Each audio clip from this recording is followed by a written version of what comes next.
17 ठिकाणी जे मतदान झालंय ते मतदानाचा जो आकडा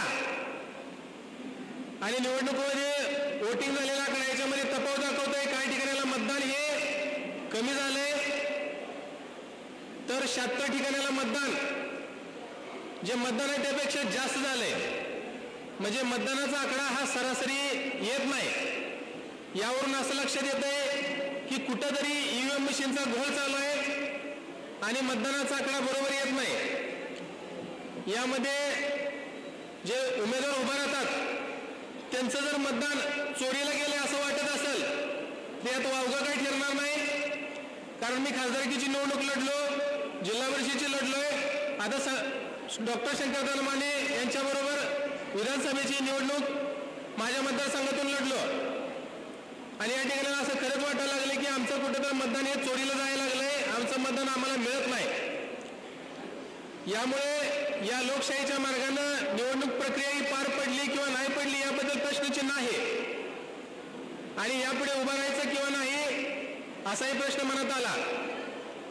शंकरदादा माने यांची तयारी एवढी जोरात होती की मला वाटत होतं त्यांचं आकडा खूप मोठा असणार आहे, खूप चांगल्या प्रकारे मतदान पडणार आहे आणि ज्या पद्धतीचं मतदान झालं तो तर विश्वास न बसण्यासारखा असा विषय होता. त्यानंतर दादा एक आठवडाभर थांबले आणि दादांचा मला फोन आला की अजितराव आपल्याला मुंबईला जायचं आहे. मला माहित नव्हतं कशासाठी जायचं आहे. दादाने आम्ही मुंबईला निघलो. दादाने मध्यंतरी सांगितलं की आपल्याला आदरणीय प्रकाशजी आंबेडकर साहेबांची भेट घ्यायला जायचं आहे, त्यांना काय निवेदन द्यायचं आहे आणि पुढील विचारधारा ठरवून आपल्याला कामाला लागायचं आहे. यानुसार आम्ही निघालो, भेट घेतली आणि त्यानुसार दादांनी जो निर्णय घेतला तो आम्ही त्या पद्धतीचा निर्णय विचार करत होतो, पण दादांनी निर्णय घेतला आणि या ठिकाणी आपण सर्वजण वंचित बहुजन आघाडीमध्ये प्रवेश करण्यासाठी या ठिकाणाला खानापूर-आटपाडी मतदारसंघातून पण मोठ्या संख्येने आले आहेत. शंकरदादांचं काम 2-3 जिल्ह्यामध्ये चालू आहे, त्यांचं काम खूप मोठं आहे आणि या ठिकाणाला जे माझ्या संघटनेचे जिल्हाध्यक्ष आहेत लक्ष्मण पावणे साहेब या ठिकाणाला तेही पक्षप्रवेश करणार आहेत. त्याचबरोबर जिल्हा उपाध्यक्ष धीरज पवार आहेत, जिल्हा उपाध्यक्ष उमेश जाधव आहेत, याचबरोबर आटपाडी तालुका अध्यक्ष आकाश पाटील साहेब आहेत, याचबरोबर शहराध्यक्ष रोहन आयवळे आहेत, महिला आघाडीच्या अध्यक्षा आमच्या खानापूर आटपाडीच्या अरुणा यादव आहेत, तसेच खानापूर तालुका अध्यक्षा नीलम देसाई आहेत. याचबरोबर सर्व पदाधिकारी जवळजवळ आमची नोंदणी जे आम्ही काम करतो त्या पद्धतीनं 15,000 पेक्षा जास्त आहे आणि आम्ही सर्वजण आज डॉक्टर शंकरदादा माने यांच्या नियोजनानुसार या ठिकाणी जाहीरपणे वंचित बहुजन आघाडीमध्ये प्रवेश करीत आहोत. एवढंच मी बोलतो आणि थांबतो. जय भीम, जय शिवराय, जय मल्हार.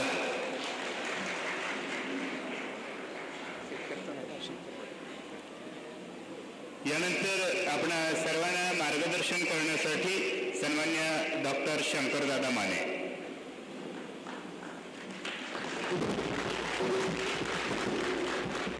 जगाला शांतीचा संदेश देणारे तथागत गौतम बुद्ध, रयतेचे राजे छत्रपती शिवाजी महाराज, पुण्यश्लोक अहिल्यादेवी होळकर, शाहू फुले आंबेडकर यांच्या विचारधारेला वंदन करून आज कवठेमहांकाळमध्ये बहुजन असंघटित कामगार संघटनेच्या सर्व पदाधिकारी आणि बहुजन समाज पार्टीचे सर्व माजी पदाधिकाऱ्यांचा, बहुजन असंघटित कामगार संघटनेच्या पूर्ण महाराष्ट्रातील पदाधिकाऱ्यांचा बहुजन वंचित आघाडीमध्ये जाहीरपणे आदरणीय प्रकाशदादा बाळासाहेब आंबेडकर बहुजन सर्व कार्यकर्त्यांना आपल्या श्रद्धास्थान असणारे राष्ट्रीय अध्यक्ष यांच्या प्रमुख उपस्थितीमध्ये आज मी डिक्लेअर करतो की आम्ही सगळे बहुजन वंचित बहुजन आघाडीमध्ये जाहीरपणे प्रवेश करत आहे. बाळासाहेबांबरोबर माझी मगाशी चर्चा चालू होती आणि त्या चर्चामध्ये बाळासाहेबांनी सांगितलं की 1,44,000 कामगार जर तुमचे असतील तर ते कामगार मतामध्ये परिवर्तन झालं पाहिजे. आणि मी आज तुमच्या वतीनं आज मी तुम्हाला खरं सांगतो, मी राजकीय भाषण काही करणार नाही, तुम्ही मला रोज ऐकणारी लोक आहे, पण मी तुम्हाला खरं सांगतो आज जे आपण घेतोय ते श्वास आणि हे बूट सूट सगळं जे काय मिजाशी आहे आणि आपल्या कामगार संघटनेच्या माध्यमातून मिळणाऱ्या योजना आहेत, मग त्या दवाखान्याच्या असू दे, तुमच्या मुलाच्या शिक्षणाच्या असू द्या, सगळं काय असेल, मग तो आपला ओबीसी वर्गातला एखादा कामगार असेल, मराठा वर्गातला एखादा कामगार असेल किंवा इतर जातीतल्या सर्व जातीतल्या लोकांना एखादा कामगार असेल, त्याला जो काही लाभ मिळतोय तो लाभ फक्त आणि फक्त डॉक्टर बाबासाहेब आंबेडकरांमुळे मिळतोय. आणि तो आंबेडकरांच्या आज नातवाच्या माध्यमातून आज आम्ही सगळीजण मिळून त्या मताचं परिवर्तन आम्ही का करू शकत नाही. विचार करा तुम्ही एक वेळा पण निवडून दिलं नाही बाबासाहेबांना. विचार करा, एक वेळा सुद्धा बाळासाहेब आंबेडकरांच्या वंचित बहुजन आघाडीला तुम्ही निवडून दिलं नाही, तरी सुद्धा आज बाळासाहेब रात्रंदिवस तुमच्या आणि माझ्यासाठी झटतात. आज बाबासाहेबांनी आपलं आयुष्य तुमच्या आणि माझ्यासाठी घालवलं आणि आपण मतदान करताना त्यांची जात, त्यांचा विचार सगळं ही बघतोय आणि त्यांनी आमचा उद्धार करताना कधी सुद्धा आमची जात धर्म बघितली नाही. ही तुम्ही डोक्यात घेणं खरी गरजेचं आहे. मी तुम्हाला सांगतो, मी बाळासाहेबांना पण सांगितले, साहेब मी तुम्हाला सांगतो की माझ्या महाराष्ट्रातल्या जेवढ्या 1,44,000 कामगार आणि कामगारांच्या शाखेमध्ये रात्रीचं दिवस करून जाणार, त्यांना ट्रेनिंग देणार.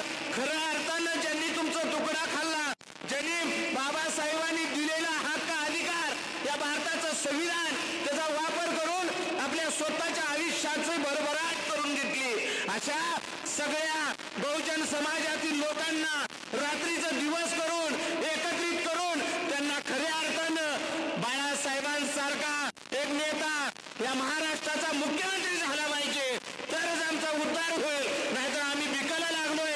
आज आमची पोरं खाजगी किती मोठं शिक्षण घेतलं, बाबासाहेबांना हक्काचं सक्तीचं मोफत शिक्षण आपल्याला दिलं आणि ते शिक्षण घेऊन आज पोरं आमची काय करायला लागल्यात, आज कंत्राटी बेस कामावर चालल्यात. साहेब 50,000 रुपये जिथं काम पगार होता त्या पोरांना 10,000 रुपये पगार मिळायला लागलाय. आमच्या महाराष्ट्र इमारत व इतर बांधकाम कामगार कल्याणकारी मंडळाच्या माध्यमातून हजारो पोरांच्या भरत्या केल्या गेल्या. एवढी उच्च शिक्षित पोरं, त्यांना 10,000 आणि 12,000 रुपयाच्या पगारामध्ये सकाळपासून संध्याकाळपर्यंत राबवलं जातंय. तिथं किमान वेतन, समान वेतन प्रमाणे आम्हाला न्याय मिळत नाही. आम्ही कित्येक वेळा मुख्यमंत्र्याकडे हा प्रश्न मांडण्यासाठी गेलो, प्रश्न मांडला, त्यांना सांगितलं या गरीबाच्या पोरांना नोकरी मिळाली पाहिजे. पण साहेब वस्तुस्थिती अशी झाली की एवढा मोठा कामगार वर्ग असताना त्या कामगाराच्या मंडळामध्ये सुद्धा आमच्या कामगाराच्या पोराला नोकरी नाही मिळाली नोकरी. आणि तो लढा आहे, तो लढा बाबासाहेबांनी आपल्याला दिलेला हक्क अधिकार आज या खाजगीकरणाच्या माध्यमातून या लोकांनी लुबाडून घेतला. आणि तो जर खरा तुम्हाला पुन्हा मिळवून घ्यायचा असेल तर बाळासाहेब आंबेडकरांना या महाराष्ट्राचं आपण मुख्यमंत्री केलं पाहिजे, तरच आपल्याला न्याय मिळेल. नाहीतर आपल्याला आपल्या मड्यावरलं लोणी खाणारी व्यवस्था इथं निर्माण झालेली आहे. साहेब तुम्हाला सांगतो, मी एका विशिष्ट पक्षामध्ये होतो, ती पक्ष मी या विधानसभेमध्ये सोडला. सोमनाथ सर मला भेटले होते. सोमनाथ सर म्हणले की शंकरराव तुमची तुम्ही खरी जागा इथं वंचित मध्ये, तुम्ही या, आम्ही तुम्हाला तिकीट देतो, तुम्ही इकडं लढा. मी साहेबांना सांगितलं की साहेब इथं सोमनाथ साहेब आहेत. साहेबांना मी सांगितलं, साहेब मी शाहू फुले आंबेडकर विचार सांगणारा कार्यकर्ता आहे. मला शाहू फुले आंबेडकरांच्या विचारामध्ये गद्दारी नावाची गोष्ट दिली नाही. या वंचित बहुजन आघाडीमध्ये या जिल्ह्यातील कित्येक मोठे नेते आले, येऊन त्यांनी मतापुरतं बाळासाहेबांच्या आणि बाबासाहेबांच्या मतात त्यांच्या पाठीमागे असलेल्या मतापुरता वापर केला आणि इलेक्शन झाल्या पळून गेली, निघून गेली, आपल्या बिळात जाऊन लपून बसली. पण हा शंकर माने तसं करणार नाही. फक्त तिकिटासाठी आणि सत्तेसाठी वापरलेला आणि ही झालेला हा कार्यकर्ता नाही. जशी काही इलेक्शन होईल त्यावेळेला मी निर्णय घेईल आणि इलेक्शन इलेक्शन झाल्यानंतर मी दुसऱ्या दिवशी निर्णय घेतला. इलेक्शन लढली कशी तुम्हाला सगळ्यांना माहिती आहे. इलेक्शन लढली कशी तुम्हाला माहिती आहे. इथल्या प्रस्थापितांच्या पायाखाली वाळू सारण्याचं काम माझ्या या कामगारांनी केलंय. हजारो कामगार रात्रीचं दिवस आणि दिवसाचं रात्र करत होते. अक्षरशः तुम्हाला सगळ्यांना माहिती आहे, दारू वाटली जायची, मटणं वाटली जायची, बाकीच्या दुसरी गोष्टी केल्या जायच्या. माझा कार्यकर्ता भाकरी बांधून, बुट्टीतली भाकरी बांधून यायचा, प्रचार करायचा आणि प्रचार करून घरी जायचा. संध्याकाळी बायकोच्या हातातनं खाऊन पुन्हा झोपायचा. अशा परिस्थितीमध्ये आम्ही इलेक्शन लढली. पण इलेक्शन अशी लढली त्या प्रस्थापितांच्या पायाखालची वाळू सरकली. मला तर बाळासाहेबांसारखा माणूस एखादा पाठीवर हात टाकून नुसता लढ म्हणणारा असता तर या दोन्ही प्रस्थापितांना धडा शंकर माने शिकवू शकला असता. पण लढ म्हणणारा माणूसच मला भेटला नाही. आणि आता मी निर्णय घेतलाय, बाळासाहेबांनी फक्त लढ म्हणायचं. मी तुम्हाला सांगतो, छत्रपती शिवाजी महाराजांच्या पाठीमागं जी मावळं होती, ती मावळं तुमच्यासारखी माझ्यासारखी सर्वसामान्य कुटुंबातली पोरं होती, माझ्यासारखी सर्वसामान्य कुटुंबातली माणसं होती. आजपर्यंत शिवाजी महाराज आम्हाला भेटले नव्हते. आजपर्यंत शिवाजी महाराज आम्हाला भेटले नव्हते. पण आता आम्हाला बाळासाहेबांच्या माध्यमातून शिवाजी महाराज म्हणलेत आणि मिळालेत. आणि त्यांनी फक्त लढ म्हणायचं, रात्रीचं दिवस करू, दिवसाचं रात्र करू. आणि मी तुम्हाला सांगतो, येणाऱ्या काळामध्ये बहुजन, इथला जो बहुजन वंचित झालेला आहे, त्या वंचित बहुजनांना न्याय मिळवून देण्याचं काम आम्ही सगळी मिळून करणार, एवढी मी गॅरंटी घेतो. आणि त्याच्या पुढे पण जाऊन तुम्हाला सांगतो, 1,44,000 कामगार आणि कामगाराच्या माध्यमातून सगळी यंत्रणा आज माझ्याबरोबर लढलेले अजित खंदारे म्हणून आहेत. ते अजित खंदारे सुद्धा शिवस्वराज्य संघटना चालवतात आणि त्यांनी सुद्धा आज आमच्या बरोबर सगळ्यांनी मिळून पक्षप्रवेश केलेला आहे. तर मी तुम्हाला सांगतो, अजित आम्ही सगळे मिळून, सगळे कामगार एकत्रित करून आजपासून आपण इथलं शपथ घेऊन बाहेर पडलं पाहिजे की आपल्याला जोपर्यंत जयभीम म्हणणाऱ्याच्या आणि बहुजनांच्या विचाराचं, वंचितासाठी रात्रंदिवस झटणाऱ्या बाळासाहेब आंबेडकर आणि वंचित बहुजन आघाडीचं सरकार जोपर्यंत आपण निर्माण करणार नाही, तोपर्यंत आपण गप्प बसणार नाही. ही भूमिका मांडली पाहिजे. आम्ही भरपूर लढतोय साहेब, भरपूर लढतोय. मी तुम्हाला एक जिवंत उदाहरण सांगतो.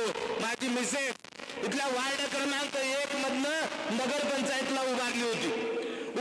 अवघ्या 7 मतामध्ये जनरल ठिकाणी माझी मिसेस पडली, अवघ्या 7 मतामध्ये. आणि ज्या वेळेला मी स्वतः इलेक्शनला उभारलो त्याच्यामध्ये, तर मला तुम्हाला सांगायचं आहे की मशनीमध्ये घोटाळा कसा असतोय. विचार करा, मशनीमध्ये कसा घोटाळा असतोय. इथल्या नगराध्यक्षाच्या विरोधात माझी मिसेस 7 मतात पडली, फक्त 7 मतात. आणि त्याच वार्डामध्ये माझ्या घरातली मतदान 21 मतदान आहे. 21 मतदान माझ्या घरातलं आहे. अक्षरशः इथल्या प्रस्थापितांचं माझ्या राहत्या वार्डामध्ये बूथ सुद्धा लागला नाही. आणि साहेब, मला फक्त 17 मतदान पडले. माझ्या घरातलं मतदान 21 आणि मला मतदान पडलं 17. मग तुम्ही विचार करा, तिचं बूथ कुणाचं लागलं नाही, त्या माणसाला 130 मतं लीड गेलं. आमच्या बोरगाव गावामध्ये माझा चुलता जिथं कार्यक्रमामध्ये उभा बसलेला आहे बघा, सीताराम माने. अक्षरशः त्या लोकांनी मला खिशातनं 5-5 हजार रुपये काढून लोकवर्गणी दिली. त्या गावातनं माझ्या घरचं, माझ्या पुडक्यातलं मतदान 138 मतदान आहे. माझ्या पुडक्यातलं मतदान 138 आणि तिथं मला 32 मतदान पडले. किती मतदान पडले? 32 मतदान पडले. मग मला सांगा, 5-5 हजार रुपये देणारी माणसं, मला पैसे देणारी माणसांनी सुद्धा मला मतदान केलं नसेल का? केलं नसेल का? याच्यासारखी दुर्दैवी काय कुठली नाही. तुम्हाला माहिती म्हणून सांगतो, तुम्हाला मला मताचा अधिकार देताना यांच्या पोटात गोळा आला होता. तुम्हाला मला मताचा अधिकार देण्यासाठी यांच्या पोटात गोळा आला होता. धन्य ते बाबासाहेब. त्या बाबासाहेबांनी तुमच्यासारख्या, माझ्यासारख्या सर्वसामान्य माणसाला मताचा अधिकार दिला आणि आपल्याला राजा बना म्हणून सांगितलं, इथली व्यवस्था हातामध्ये घ्या म्हणून सांगितलं. विचार करा, का तुमचं रक्त खोडत नाही, खवळून का उठत नाही? त्या बाबासाहेबांनी रात्रीचा दिवस आपली 4-4 पोरं गमावून आपल्याला मताचा अधिकार दिला.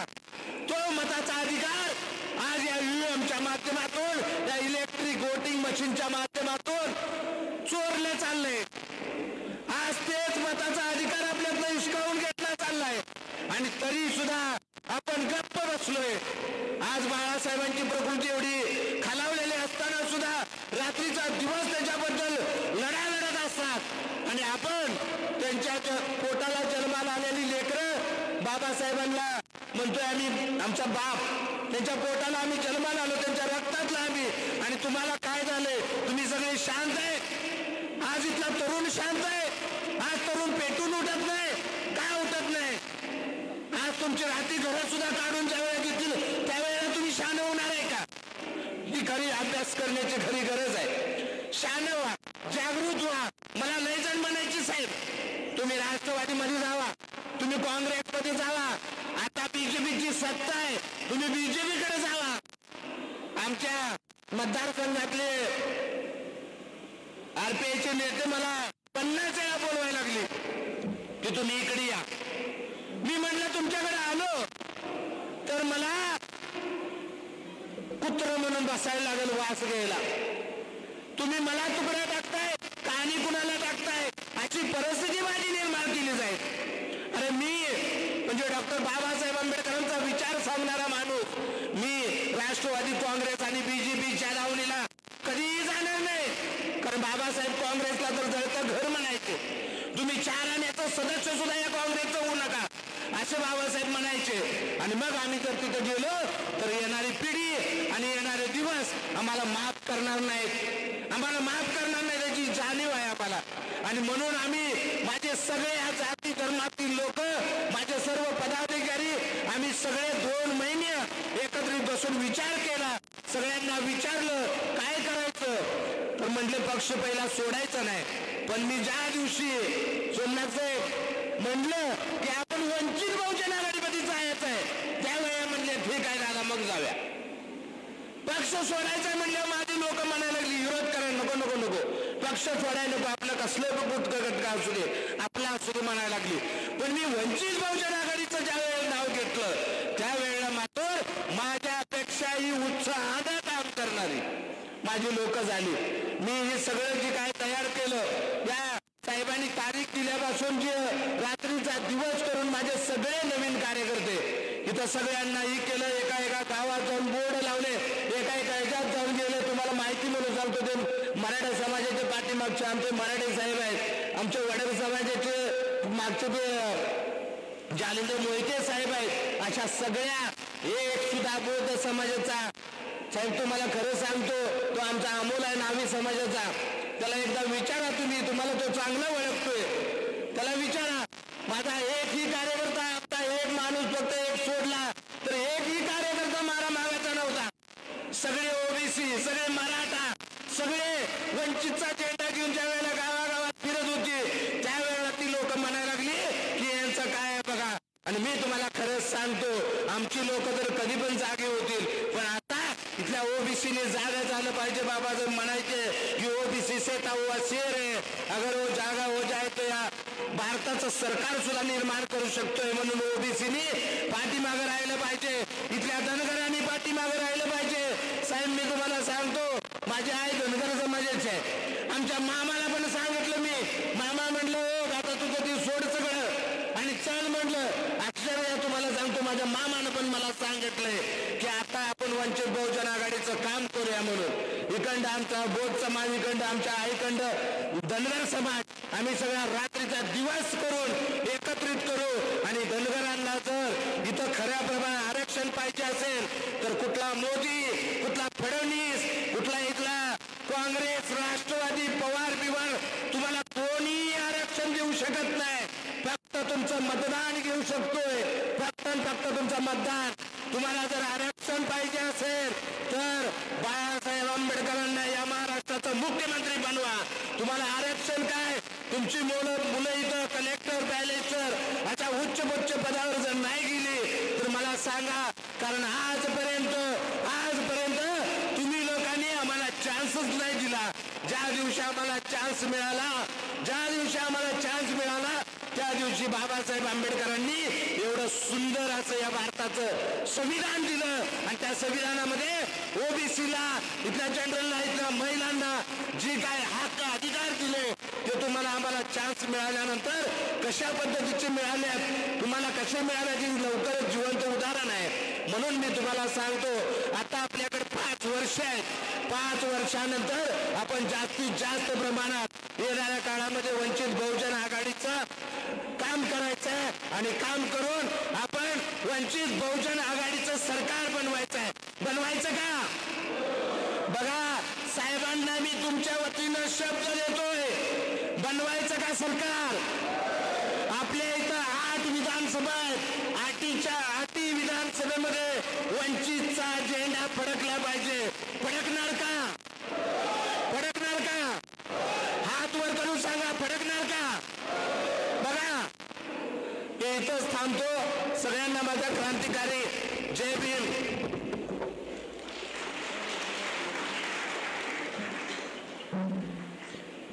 आजच्या या वंचित बहुजन आघाडी पक्ष प्रवेश सोहळ्यामध्ये डॉक्टर शंकरराव माने यांच्याबरोबर शेकडो हजारो कार्यकर्त्यांनी प्रवेश केलेला आहे. सर्वांचीच नावं घेणं शक्य नाही, परंतु काही मोजकेच कार्यकर्ते जे प्रातिनिधिक स्वरूपामध्ये त्यांची नावं घेण्याची आवश्यकता आहे अशांची नावं फक्त या ठिकाणी जाहीर केली जातील. याच्यामध्ये प्रामुख्याने माननीय डॉक्टर शंकरदादा मार्तंड माने कवटेमंकाळ, माननीय शहाजी केंगार जत कोलार समाजाचे आहेत, माननीय संतोष कुमार वनखडे कवटेमंकाळचे आहेत, चर्मकार समाजाचे आहेत, माननीय सिद्धनाथ मार्तंड माने कवटेमंकाळचे आहेत, माननीय जालेंद्र आनंद मोहिते रायवाडी गावचे आहेत, बेलदार समाजाचे आहेत, सुभाष इरान्ना मराठे नागजचे आहेत, मराठा समाजाचे आहेत, शुभम नामदेव चव्हाण की जे हिंगणगावचे आहेत, चर्मकार समाजाचे आहेत, सुनील मधुकर खोत लोणारी समाजाचे आहेत, विशाल करपे करोलीचे आहेत, बौद्ध समाजाचे आहेत, संजय संधी बोरगावचे आहेत, कवटेमंकाळ तालुक्यातील नंदीवाले समाजाचे आहेत, माननीय राखीताई प्रदीप शिंदे मराठा समाजाच्या कार्यकर्ते आहेत, कवटेमंकाळचे आहेत, माननीय संजनाताई भानुदास आठवले बौद्ध समाजाच्या आहेत, इरळी गावच्या आहेत की ज्या विद्यमान सरपंच आहेत इरळी गावच्या, माननीय उज्ज्वलाताई धोत्रे वडर समाजाच्या आहेत, अंजनी गावच्या आहेत, आर पाटलांच्या गावच्या अंजनी गावच्या त्या आहेत, त्यांचा प्रवेश या ठिकाणी होतोय. माननीय सविताताई शंकर माने बौद्ध समाजाच्या आहेत, कवटेमंकाळच्या आहेत, माननीय विशाल कांबळे मिरजचे आहेत, बौद्ध समाजाचे आहेत, माननीय गौतम उत्तम कांबळे घाटनांद्रेचे आहेत, माननीय गोरख अरुण लोंढे हिंगणगावचे आहेत, ते दोघेही बौद्ध समाजाचे आहेत. यांच्या समवेतच अजित खंदारे आटपाडीचे, लक्ष्मण पावणे कामत आटपाडी तालुका, माननीय उमेश जाधव जरंडे खानापूर तालुका, माननीय धीरज पवार चिंचणी तासगाव तालुका, माननीय आकाश पाटील झरी आटपाडी तालुका, माननीय विनोद वाघमारे कामत आटपाडी तालुका, माननीय रोहन ऐवळे आटपाडी, माननीय अरुणाताई यादव आटपाडी, माननीय निलमताई देसाई रेणावी विटा, माननीय सुनीताताई जावीर हिवतड आटपाडी, माननीय प्रणय होवाळ खरसुंडी आटपाडी तालुका, माननीय दादासो तरापे तरसवाडी आटपाडी तालुका, माननीय अर्जुन जावीर गोमेवाडी आटपाडी तालुका आणि माननीय राजू सोनवणे मळणगाव कवटेमंकाळ तालुका, अशा बऱ्याच कार्यकर्त्यांनी माननीय अजित खंदारे यांच्या नेतृत्वाखाली आणि आज जमलेल्या सर्वच कार्यकर्त्यांनी माननीय डॉक्टर शंकरदादा मार्तंड माने यांच्या नेतृत्वाखाली पक्षामध्ये प्रवेश केलेला आहे. वंचित बहुजन आघाडीचे राष्ट्रीय अध्यक्ष आदरणीय बाळासाहेब आंबेडकर यांच्या परवानगीनं, यांच्या संमतीनं या सर्व कार्यकर्त्यांचा वंचित बहुजन आघाडीमध्ये प्रवेश झालेला असं मी जाहीर करतो. एकदा टाळ्या वाजवून सर्वांचं स्वागत करावं. जय भीम.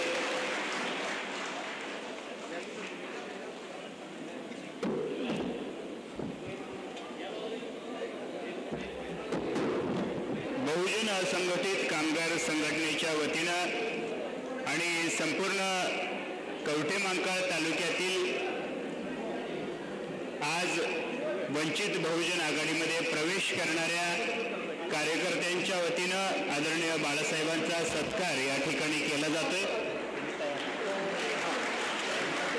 आपण प्रचंड टाळ्यांच्या गजरामध्ये या सत्कार सोहळ्याला दाद द्यायचे. वंचित बहुजन आघाडीच्या विचारानं आज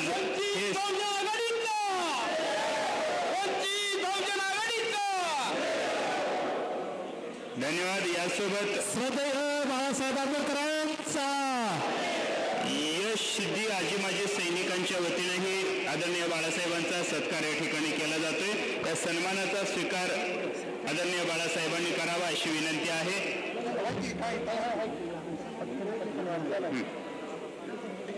संपूर्ण देशभरामध्ये ईव्हीएमच्या माध्यमातून एक अराजक अशी परिस्थिती निर्माण झालेली आहे.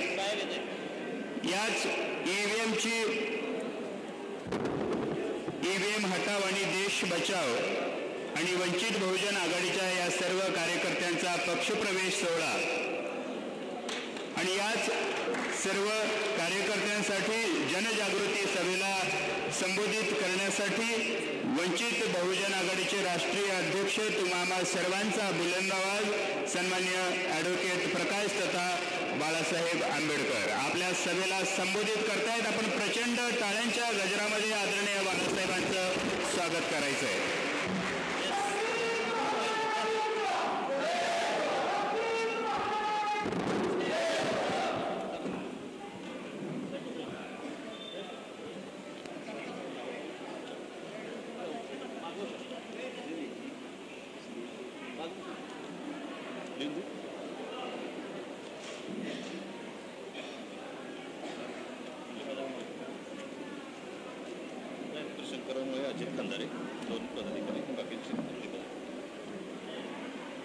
शंकरराव माने आणि अजित खंडारे यांच्याबरोबरचे असणारे सगळे सहकारी यांचा आणि त्याच्याबरोबर ज्यांची नावं वाचली असं सगळ्यांचा असणारा पक्षप्रवेश झाला असं मी या ठिकाणी जाहीर करतो.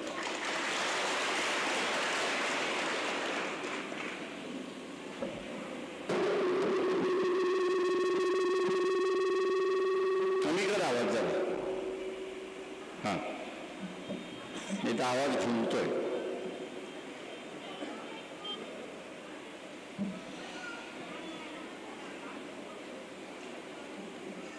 असंघटित कामगारांची चळवळ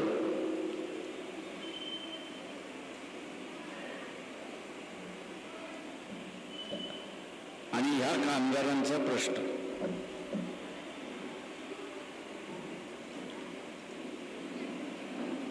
संघटित कामगार, असंघटित कामगार आणि माथाडी कामगार असे 3 विभाग त्या ठिकाणी झाले.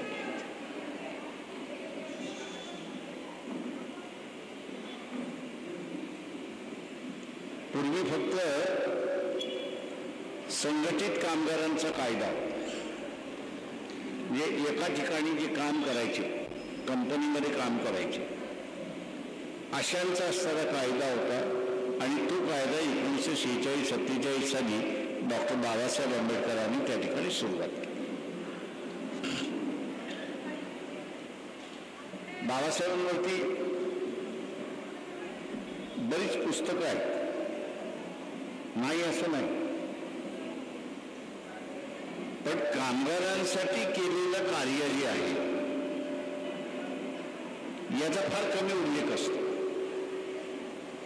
खऱ्या अर्थाने या देशातली 12 तासाची ड्युटी ही 8 तासावरती आणणं आणि आठवड्याभरामध्ये त्यांनी फक्त 48 तास काम केलं पाहिजे आणि त्याच्यानंतर 1 दिवसाची त्याला रजा मिळाली पाहिजे. ही सगळी संकल्पना बाबासाहेब व्हाईसरॉयच्या मंत्रिमंडळात होते त्यावेळेस त्यांनी केलेली असणारी तरतूद आहे हे आपण लक्षात घ्या. ही बाब तुम्हाला असणाऱ्यांना कम्युनिस्ट सांगणार नाहीत, कारण त्यांनी कधी कायदा व्हावा म्हणून अशी मागणीच केली नाही.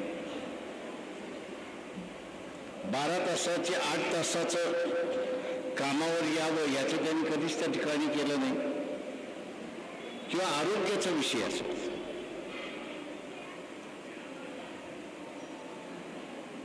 किंवा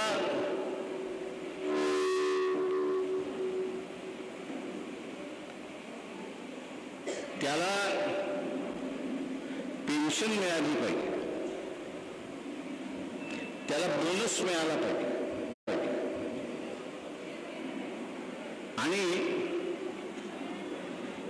इंग्रजीमध्ये ज्याला आपण म्हणतो हायर आणि फायर, म्हणजे लावा, पाहिजे तेव्हा त्याला लावा आणि पाहिजे तेव्हा त्याला काढा, असं जे जुन्या काळचं तत्व होतं त्या तत्वाला बाबासाहेबांनी कायद्याने मोडीत काढलं आणि सांगितलं तुम्हाला कुठल्याही एका कामगाराला काढायचे असेल तर चौकशी बिना तुम्ही त्याला काढू शकत नाही आणि दोष जोपर्यंत त्याचा सिद्ध होत नाही तोपर्यंत तुम्ही त्याला काढू शकत नाही, अशी असणारी परिस्थिती. तुम्ही आता मत कोणाला दिलं? तुम्ही मतदान या विधानसभेमध्ये कोणाला दिलं? कोणाला दिलं?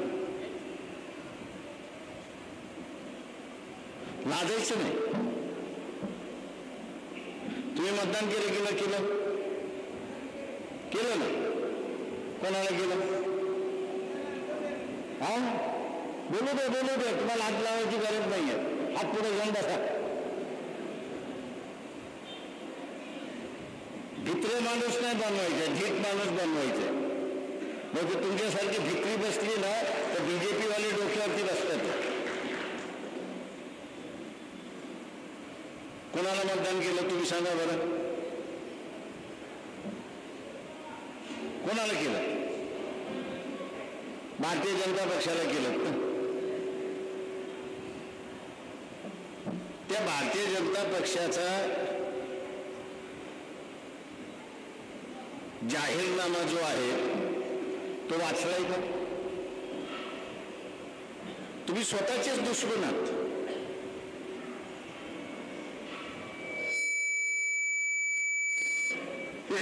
बाबा आवाज वाढू नको ना रे. तुम्ही स्वतःचेच दुश्मन आहात. तुम्हाला दुश्मनाची गरजच नाहीये.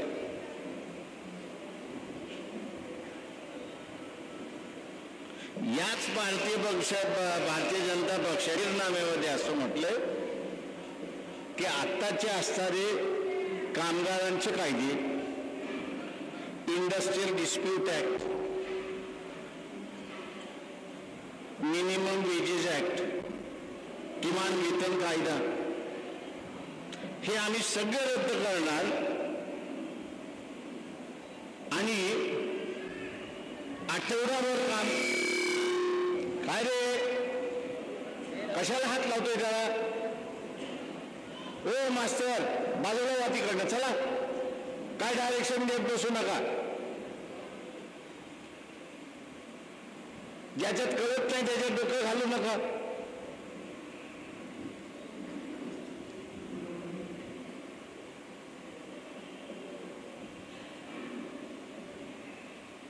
हे सगळे कायदे आम्ही रद्द करू आणि पुन्हा 12 तासाची ड्युटी आम्ही आणू.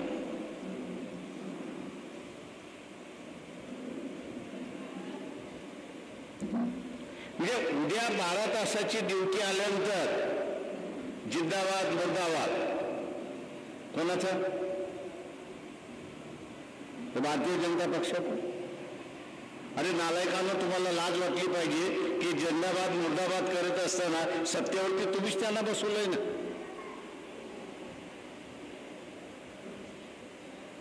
बसवणारं दुसरं कोणीच नाही. त्यांनी जाहीर सांगितलं 12 तास ड्युटी करणार मी, किमान वेतनाचा कायदा रद्द करेल, कामगारांच्या हक्काचे कायदे रद्द करेल आणि एक दारूच्या बाटली पायी आणि 1000 रुपयाच्या बाटली पायी मी माझी काय करून घेतली? काय करून घेतली? माकडासारखी गाण लाल करून घेतली.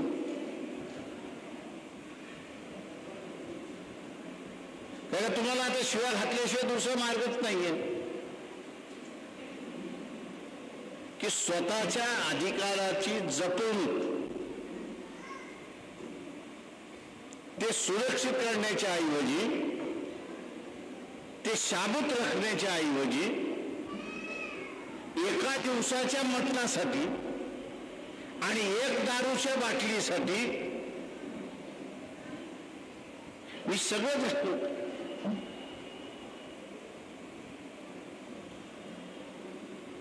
आणि म्हणतो मला बीजेपी वाल्यांना RSS म्हणतात. बघाशिवाय तुम्ही कितीही बोलला, यांची गांड आम्ही लाल केल्याशिवाय राहणार नाही एवढं लक्षात घ्या. आणि वाजवत आहे तुम्ही त्या का त्यांनी तुमची गांड लाल केली म्हणून.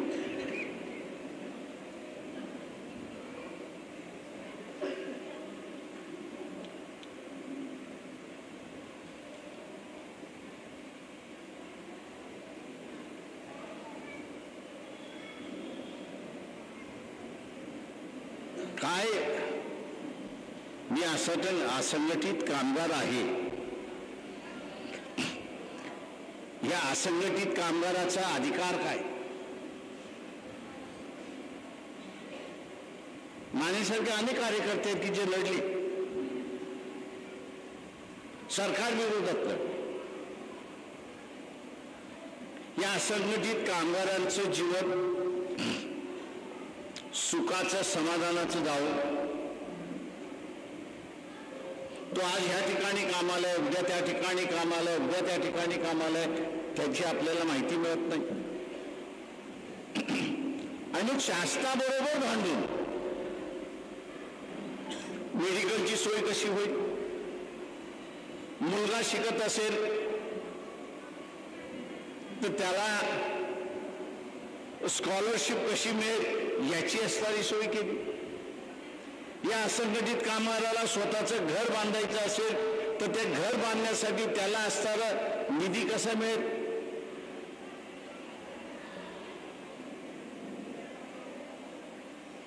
याच्याकडे तुमचं लक्ष नाही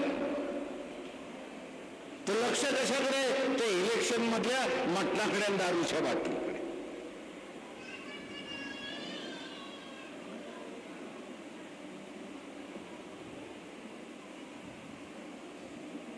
इथे कोणी तुम्हाला वाचवलं येणार नाहीये.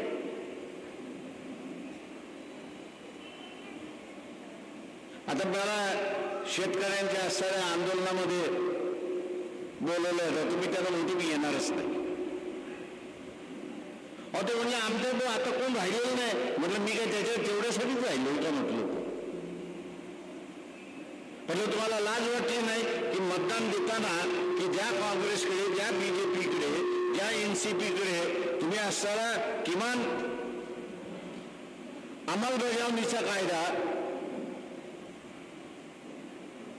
मिनिमम सपोर्ट प्राइस जे जाहीर केलं जातंय त्या जाहीर केलेल्या किमतीप्रमाणे व्यापाऱ्याने खरेदी केला पाहिजे. खरेदी नाही केलं त्याला जेलमध्ये टाका अशा कायद्याची तुम्ही मागणी करताय आणि ते ऐकत नाही आणि त्यांना तुम्ही मतदान करताय. आणि आज पुन्हा म्हणताय ओ भाव पडले, आता आम्ही काय करायचं?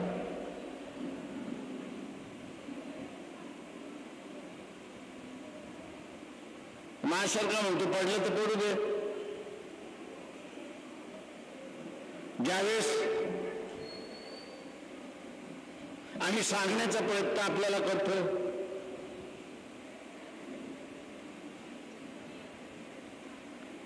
ज्यावेळेस सांगण्याचा आम्ही असणारा प्रयत्न त्या ठिकाणी करतो, अरे बाबा ही संधी आहे. इलेक्शन हे दारू आणि मटणाचं इलेक्शन नाहीये.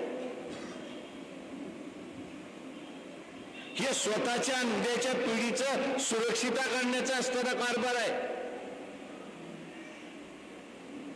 ज्याला सत्तेवरती बसवणार आहात तो तुमच्या बरोबर आहे की नाही हे पहिल्यांदा बघा.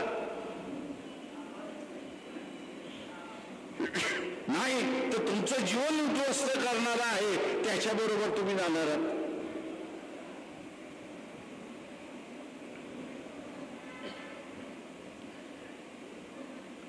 आजचं असणारं सरकार नुसतं भांडवलदाराचं सरकार नाही.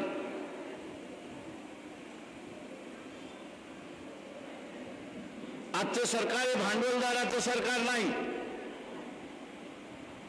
भांडवलदार हा नफा कमवण्याच्या पाठीमागे असतो आणि मग नफा मिळवायचा असेल आणि जास्ती मिळवायचा असेल त्याला एकदा सांगितलं तुझं प्रोडक्शन डबल करून देतो, तू पगार माझा डबल कर. तो एका पायावरती तयार होतो कारण का त्याचा नफा डबल झालेला असतो.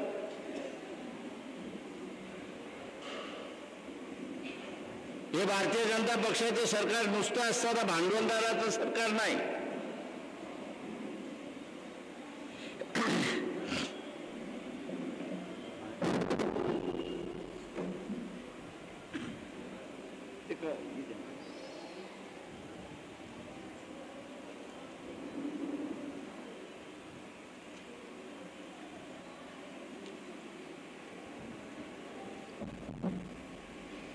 नुसतं भांडवलदाराचं सरकार नाही येते,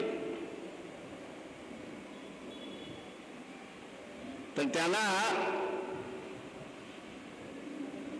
गुलाम करणारी व्यवस्था पाहिजे. त्यांना गुलाम करणारी व्यवस्था पाहिजे, जेणेकरून आज आपण बघत असाल तुमच्या समोर शरद पवार फार मोठा असेल, बरोबर आहे, पण मोदी समोर कसा राहतो? मोदी समोर कसा राहतोय? म्याव. कारण त्याला माहिती आहे मी हात डोळे काढले, दोन शब्द बोललो तर जेलमध्ये आल्याशिवाय राहणार नाही.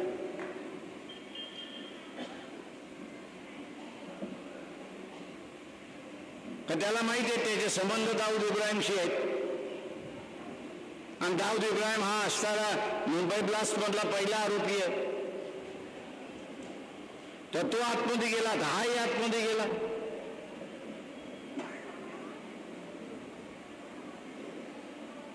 तो इथे तुम्हाला आता वाचवणारा कोणी नाहीये, तुम्ही स्वतःला वाचवणार आहात.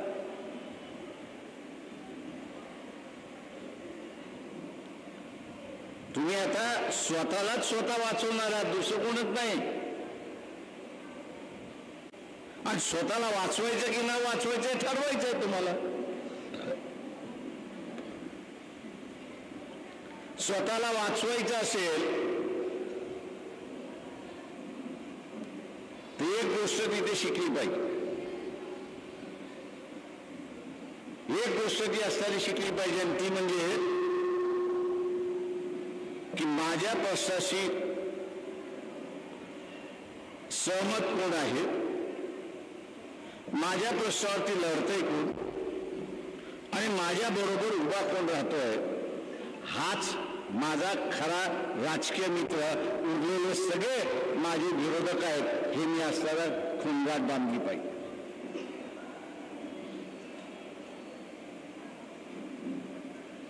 ही खुणगाठ बांधली पाहिजे. उद्याचे हे कायदे निघून गेले तर तुम्हाला काय वाटतं? लढू शकाल इथे? लढू शकणार नाही.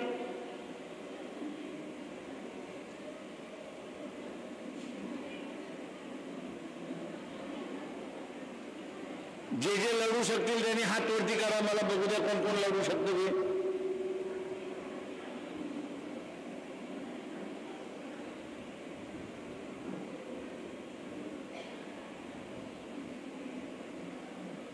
शिक्षण घेतल्यामुळे लय जणांना वाटतं की मी विद्वान झालेलो आहे, पण त्याला माहित नाही त्या गाढवाला की तो पुस्तकं शिकून विद्वान झालेला नाही, तर 9वीचं गाईड त्यांनी वाचलेलं आहे. परीक्षेत परीक्षेमध्ये प्रश्न उत्तर करेल. अरे वाक्य एकच आहे, 5 मिनिटं लागतील, 2 मिनिटं लागतील. आत्ता करून दाखव. नाही आता नाही, मी नंतर आहे. काय झालं तर माझी आजी मिली.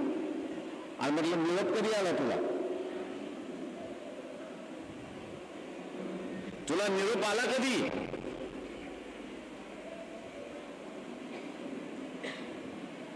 ह्या आशांचं आता सुळसुळाट चाललेला आहे. प्रचाराचा सुळसुळाट चाललेला आहे. बाबासाहेबांच्या नावाने सुळसुळाट चाललेला आहे. विचाराच्या नावाने सुळसुळाट चाललेला आहे.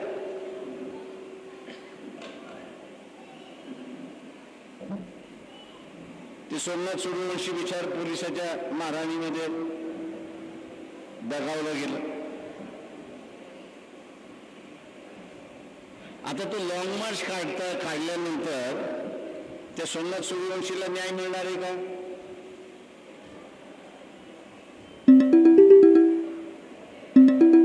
सोमनाथ सूर्यवंशीला न्याय मिळणार आहे का नुसता लॉंग मार्च काढून?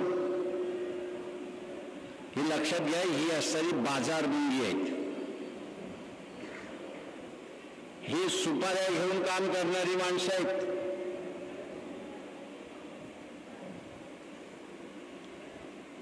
आणि सुपाऱ्या घेऊन काम करणारी माणसं दिशाभूल करण्याच्या पाठीमागे लागतात.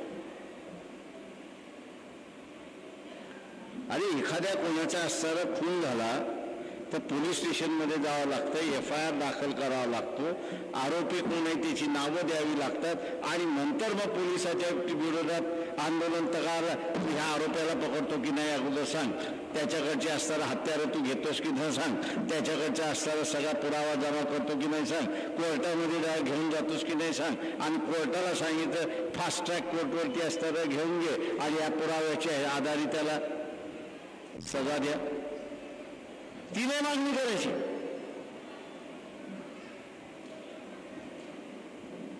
ही अशी आता बुजगावने फार भेटतील आपल्याला.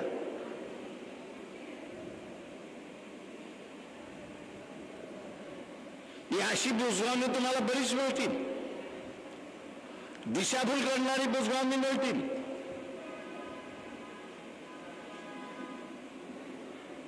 पण यांच्यापासून सावध राहणं हा सगळ्यात महत्वाचा भाग. यांच्या गळाला लागलात, मासा गळाला लागला की त्या माशाचं काय होतं?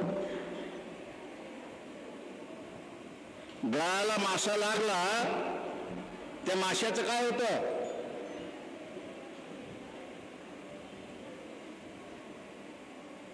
कोणीतरी उठून सांगाय की बघा माशाचं काय होतं? काय होतं त्याचं? जीव जातो ना, फ्राय होतो ना, कालवण त्याचं होतं ना. आता तुमचं कालवण करून घ्यायचंय की न घ्यायचंय हे ठरवा. तुम्हाला फ्राय होऊ करायचंय की न करायचंय हे ठरवा.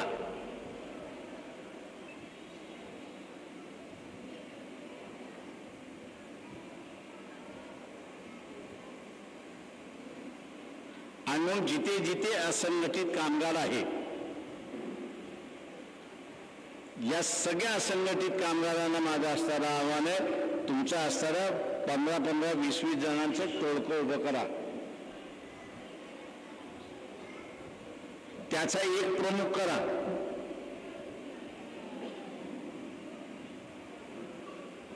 त्याचा एक प्रमुख केला की मग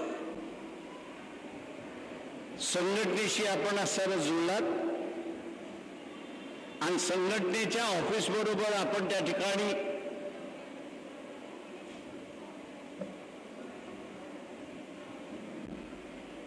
भेट दिली, तिथे गेलो तर कामगारांसाठी, या असंघटित कामगारांसाठी आपल्याला आता आंदोलन करून मिळवायचं नाहीये. हे का आपण अगोदरच मिळालो. आता जे मिळालेलं आहे ते कामगारापर्यंत कसं पोहोचेल हे बघणं त्याच्यातलं महत्वाचा भाग आहे. आंदोलनाचा सुद्धा टप्पा असतो. या असंघटित कामगारांचा एक टप्पा अगोदर झाला, कायदा करून घेतला, कायदा करून सोयी करून घेतल्या. त्या सोयीसाठी किती खर्च येणार त्याचं बजेट करून घेतलं. ते बजेट विधानसभेने आणि लोकसभेने मंजुरात केलं. आता मंजुरात केलेलं बजेट हे शेवटच्या माणसापर्यंत त्या ठिकाणी गेलं पाहिजे अशी असणारी परिस्थिती. त्याचा लाभ त्याला मिळाला पाहिजे. आज कामगार क्षेत्रामध्ये काम करणारा फार कमी माणसं शिल्लक राहिलेली आहेत.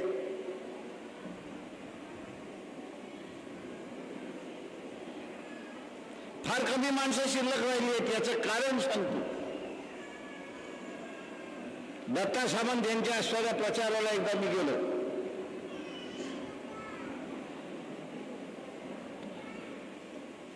कामगारांच्या असणाऱ्या याच्यामध्ये भाषण मिशन झालं, रात्री एखाद्या घरी जेवायला होतं, तर मी त्या कामगाराला ज्यांनी जेवण ठेवलं होतं म्हटलं सभा तर मोठी झाली म्हटलं, पण म्हटलं मला शंका आहे की याच्यातली मतं आपल्याला किती मिळतील.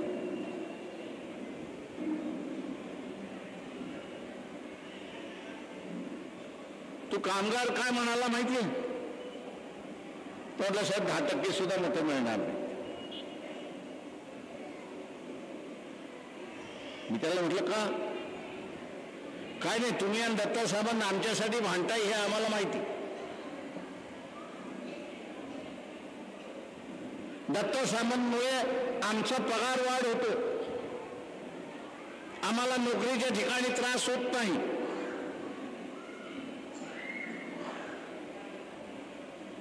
आणि म्हटलं या दोन गोष्टी महत्वाच्या आहेत ना. होय ते म्हटले होते, पण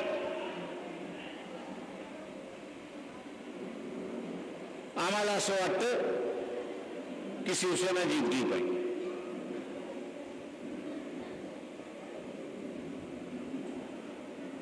आणि मी म्हटलं शिवसेना आपल्या कामगारांच्या विरोधातली आहे, कामगार कायद्यांच्या विरोधातली आहे, सेटलमेंटच्या विरोधातली आहे.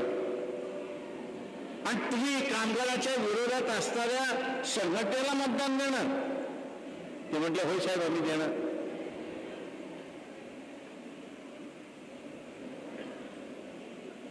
आणि मी त्यांना म्हटलं त्यावेळेस नेता म्हणून असताना अजून एक युनियन लीडर होतं, वारले होते, जॉर्ज फर्नांडिस नव्हते. आणि मी त्यांना म्हटलं दत्ता सामंत एकच शेवटी राहिलेला आहे, त्याला तरी जगवा. ते नाही म्हटले, दत्ता सामंत पडली. त्याच कामगाराची माझी असताना मागच्या 5 वर्षापूर्वी भेट झाली.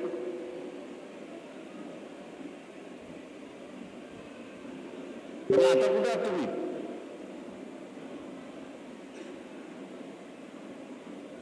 काय नाही, सेनेला शिव्या घालत बसला होता. म्हटलं का, काय झालं? त्यांच्यामुळे माझी नोकरी गेली. आणि आज तुला माझी नोकरी वाचवायला कोणीच राहिलेलं नाही.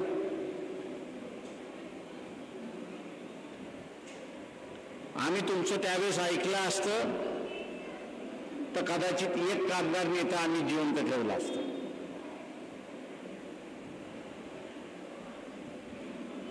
की जो आमच्यासाठी लढला असता. आज आमच्यासाठी लढण्यासाठी कोणीच शिल्लक राहिलं नाही, अशी असणारी परिस्थिती. आज कामगार जगातली परिस्थिती आलेली आहे, एकही नेता नाही आहे का कोण मला सांगा. नाव आठवतंय का तुम्हाला देशभरामध्ये? बघा, कामगारांमधला नेता संपवणारा उत्तर पक्ष नाही, तुम्ही आहात.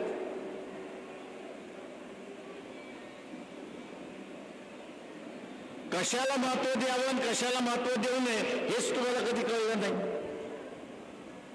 आणि तुमची नोकरी आहे म्हणून अख्खा प्रपंच चाललाय. उद्याची नोकरी गेली तर मग प्रपंच चालवण्यासाठी वंदन करावं लागतं. तेव्हा प्राधान्य कशाला असलं पाहिजे?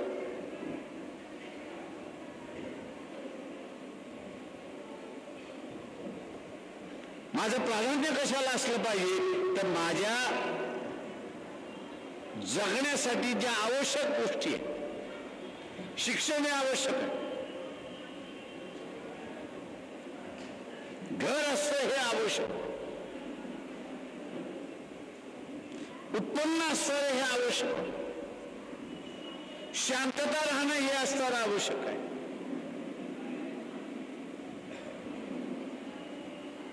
या गरजा आहेत.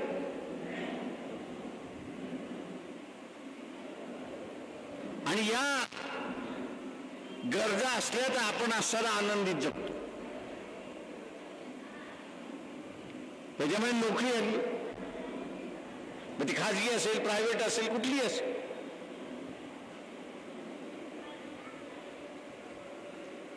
या माझ्या गरजा आहेत आणि याचं संरक्षण कोण करणार आहे, याचं संरक्षण कोण करणार आहे हे महत्वाचं आहे. आणि जो संरक्षण करेल मी त्याच्या पाठीमागे उभा राहायला पाहिजे, नाही का दारूची बाटली आणि असणाऱ्या इलेक्शन मध्ये मिळणाऱ्या पैशाच्या पाठीमागे उभे राहणार आहे. तुमची दुसरी पिढी तुम्ही बर्बाद करणार.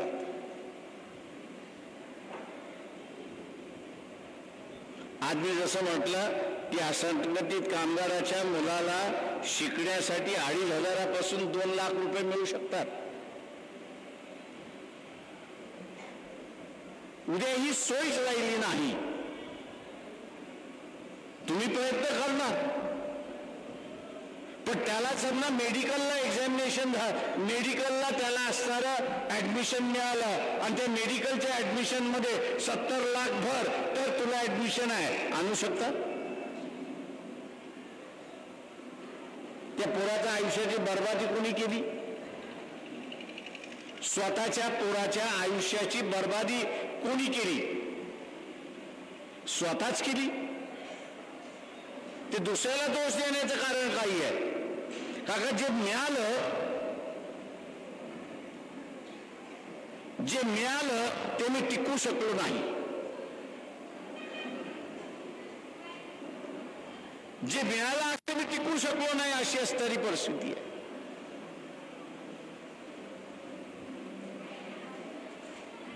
म्हणून आज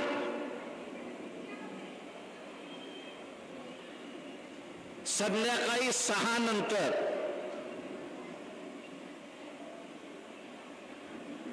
76 लाख मतं झाली.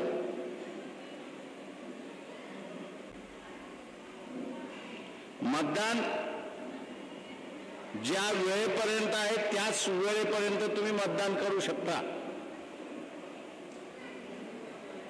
6 नंतर तुम्हाला मतदान करता येत नाही. मताचा अधिकार असला तरीही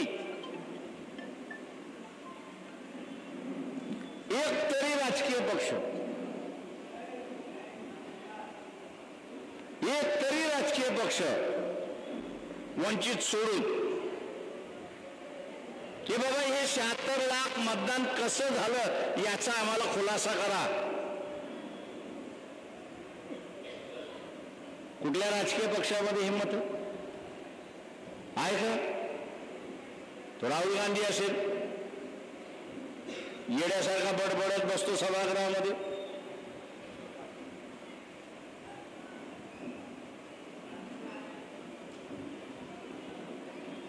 महाराष्ट्राचे जाणता राजा शरद पवार किंवा असणारा उद्धव ठाकरे हे मुख गिळून का बसले?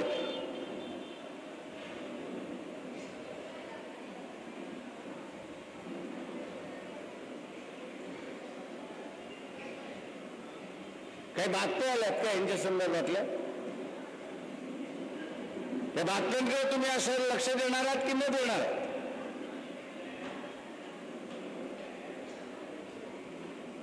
आणि म्हणून मग अशी म्हटलं की हे सरकार भांडवलदाराची वृत्ती घेऊन चालत नाही,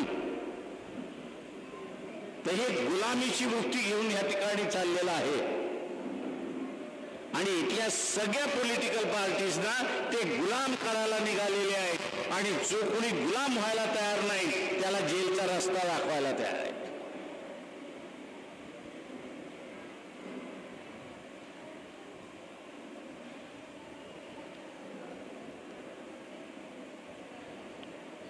आज आपण हे जे ऐकलेलं आहे ते गावागावामध्ये असणारं तुम्ही गुंजवलं पाहिजे. नहीं तो मैं भी चुप, तुम भी चुप, प्रोफेसर गपचूप. जसे इथे मी असणारे काही प्रश्न विचारले, एकाची हिंमत झाली नाही बोलायला.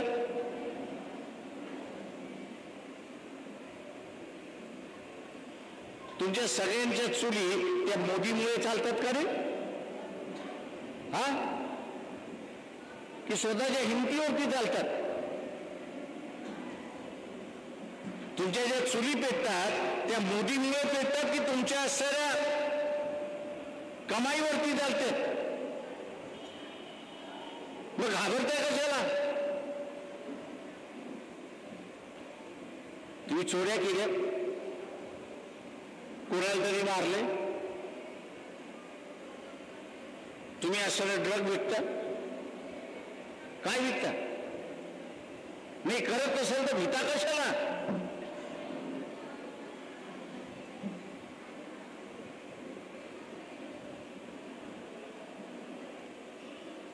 पहिल्यांदा स्वतःच्या मनातली भीती काढून टाका. राजेशाही संपली. मोदी तुमचा गुलाम आहे हे लक्षात घ्या. मुख्यमंत्री हा तुमचा गुलाम आहे आणि तुम्ही राजे आहात एवढं लक्षात घ्या की मी राजा आहे. म्हणा माझ्या बरोबर की मी माझा राजा आहे. म्हणा मी माझा राजा आहे. म्हणा मी माझा राजा आहे. आणि ह्याच वृत्तीने आपण वागत चला. एवढं बोलतो आणि रजा घेतो. जय भीम, जय भारत.